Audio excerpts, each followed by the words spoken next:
देश के हमारे महामहिम उपराष्ट्रपति माननीय जगदीप धनखड़ जी सपत्नी अपने बीच पधारे। मैं जोरदार अभिनंदन करना चाहूंगा। आज आपके सबके माध्यम से हमारे लिए सौभाग्य की बात है, मंच पर विराजमान हमारे संस्कृति मंत्री माननीय गजेंद्र सिंह शेखावत जी, महामहिम माननीय मंगू भाई पटेल साहब, यहाँ की मुख्यमंत्री जिनने अपनी इस पूरे आयोजन में स्वागताध्यक्ष की भूमिका अदा की, हमारी अपनी चहेती बहन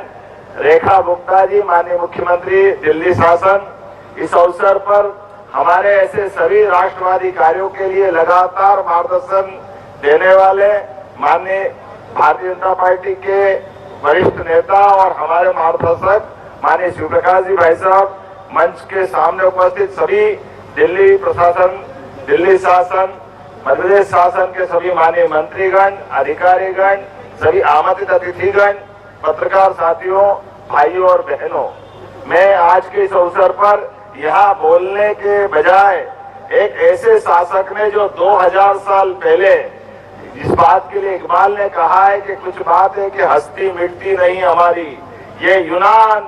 रोम, मिस्र मिट गए जहां से, ये हमारे लिए सौभाग्य की बात है। आक्रांता जातियों ने जब देखो तब भारत की इस मान मर्यादा के लिए लोभ से, लालच से, संस्कृति को अलग प्रकार से देखने के कारण से हर काल में इस संस्कृति को चुनौती दी और हम भाग्यशाली हैं, सौभाग्यशाली है। यहाँ के वीरों ने, महापुरुषों ने अपने इस काल को हमेशा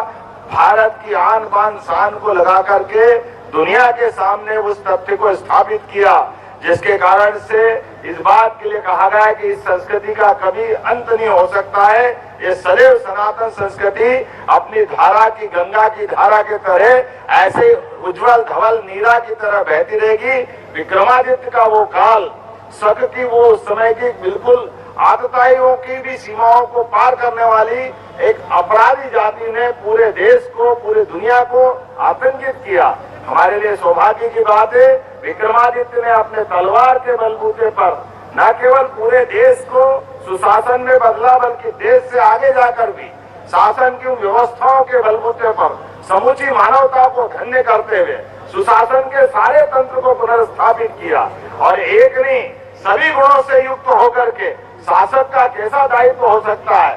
वीरता, धीरता, गंभीरता, दानशीलता, कौन सा वो मानसिक गुण है जिसके कारण से मानवता गौरवान्वित नहीं होती है। हमें इस बात की भी प्रसन्नता है, हमारे यहाँ संवत प्रवर्तन में भी विक्रम संवत की प्रारंभ करने की जो हमारी परंपरा, उसको भी विक्रमादित्य ने गौरवान्वित किया कि शासन के पास अपने संवत चालू करने के लिए इतना धन होना चाहिए कि वह अपनी पूरी प्रजा से, किसी के ऊपर भी कोई कर्जा हो तो शासन के द्वारा उसका अपना उस काल में भी अपना सारा कर्ज मुक्त करे और सुशासन की पुनर्स्थापना करे। ऐसे एक नहीं अनेकानेक गुणों से युक्त होकर के शासन के उस काल को याद अगर अपन करते हैं तो वह भगवान राम के राम राज्य काल को याद दिलाता है। और ये सुखद संयोग है, यशस्वी प्रधानमंत्री ने हमारे महानाट्य के लिए भी शुभकामना भेजी है। मैं आपके माध्यम से अभिनंदन करना चाहूंगा, जोरदार अभिनंदन करें माननीय प्रधानमंत्री श्रीमान नरेंद्र मोदी जी का, जिन्होंने उस काल के शासन काल को याद करते हुए सम्राट विक्रमादित्य के उस सुशासन के प्रति अपनी शुभकामना भी दी है। मध्य प्रदेश सरकार को भी बधाई दी है और यहाँ की जनता से भी आह्वान किया है कि अतीत के उस विरासत के गौरवशाली पृष्ठ को हम जब पुनः यहाँ जीवंत होते देखेंगे तो हमको अपने पुरखों पे भी गर्व होगा, शासन के उन तंत्रों को देख करके आत्मविश्वास की भी वृद्धि होगी। आज के इस दौर में हमारे लिए वही वापस समय आता दिखाई दे रहा है कि जब गरीब से गरीब आदमी के लिए भी यशस्वी प्रधानमंत्री के नेतृत्व में सभी राज्य सरकारें माननीय प्रधानमंत्री जी की भावना के अनुसार गरीब आदमी को उनका अपना मकान मिले, अनाज मिले, शिक्षा पढ़ने के लिए सभी प्रकार की अनुकूलता दे, शासन के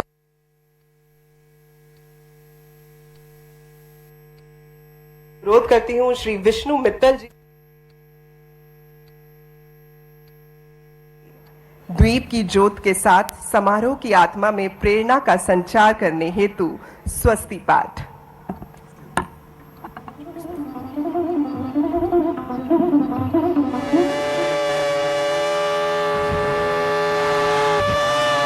सीएम मोहन यादव को आप सुन रहे थे। लाइव तस्वीरें हम आपको दिखा रहे हैं। सम्राट विक्रमादित्य महानाट्य का मंचन की ये तस्वीरें दिल्ली से, जहां पर कार्यक्रम में उपराष्ट्रपति जगदीप धनखड़ मौजूद हैं, दिल्ली की सीएम रेखा गुप्ता भी मौजूद हैं। दिल्ली के लाल किले पर ये मंचन। बहुत बहुत अभिनंदन। मैं अनुरोध शासक ने जो 2000 साल पहले इस बात के लिए इकबाल ने कहा है कि कुछ बात है कि हस्ती मिटती नहीं हमारी, ये यूनान, रोम, मिस्र मिट गए जहां से, ये हमारे लिए सौभाग्य की बात है। आक्रांता जातियों ने जब देखो तब भारत की इस मान मर्यादा के लिए लोभ से, लालच से, संस्कृति को अलग प्रकार से देखने के कारण से हर काल में इस संस्कृति को चुनौती दी। और हम भाग्यशाली हैं, सौभाग्यशाली है, यहाँ के वीरों ने, महापुरुषों ने अपने इस काल को हमेशा भारत की आन बान शान को लगा करके दुनिया के सामने उस तथ्य को स्थापित किया,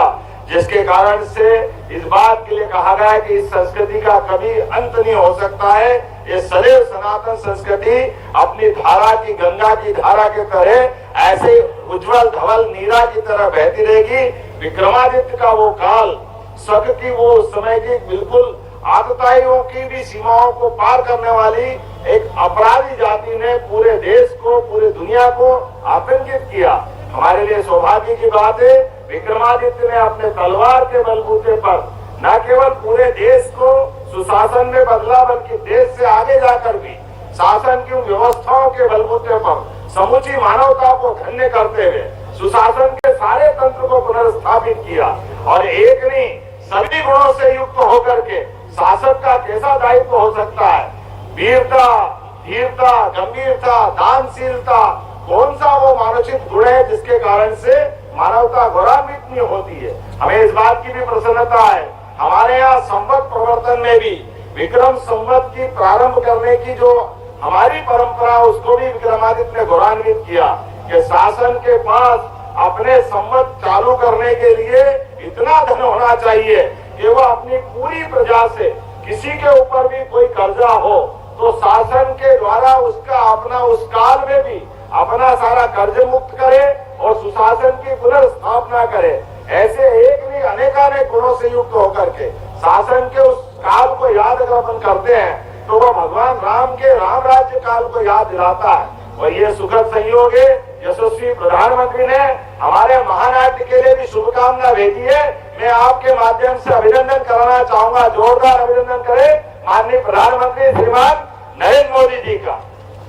जिन्होंने उस काल के शासन काल को याद करते हुए सम्राट विक्रमादित्य के उस सुशासन के प्रति अपनी शुभकामना भी दी है। मौजूदा सरकार को भी बधाई दी है और यहाँ की जनता से भी आह्वान किया है कि अतीत के उस विरासत के गौरवशाली पृष्ठ को हम जब पुनः यहाँ जीवंत होते देखेंगे तो हमको अपने पुरखों पे भी गर्व होगा, शासन के उन तंत्रों को देख करके आत्मविश्वास की भी वृद्धि होगी। आज के इस दौर में हमारे लिए वही वापस समय आता दिखाई दे रहा है कि जब गरीब से गरीब आदमी के लिए भी यशस्वी प्रधानमंत्री के नेतृत्व में सभी राज्य सरकारें माननीय प्रधानमंत्री जी की भावना के अनुसार गरीब आदमी को उनका अपना मकान मिले, अनाज मिले, शिक्षा पढ़ने के लिए सभी प्रकार की अनुकूलता दे, शासन